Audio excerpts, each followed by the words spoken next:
2,5 милиони евра и речиси 5 милиони долари од Злетово и Тораница завршиле во Грција и Дубај, тврдат од компанијата Индоминерали и Метали.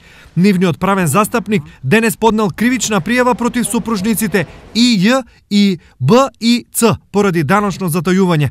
Затојувањето се случило од 2007 до 2013 година, кога на име консултантски услуги за менаџирање на рудниците, тие не платиле персонален данок на доход. Огромните суми за данок кажуваат дека хонорарите биле милионски, во случајов 2,5 милиони евра и 4,7 милиони долари.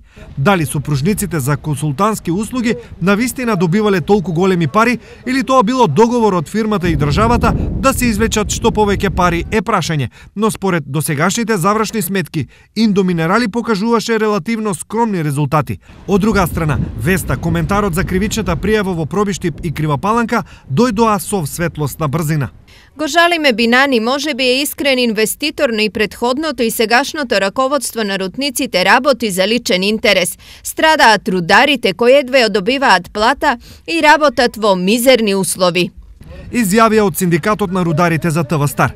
Каков епилог ќе има со кривичната пријава, ќе се знае по одлуката на судовите, но изнесената голема сума пари денес уште еднаш ги депримира рударите во двата рудника.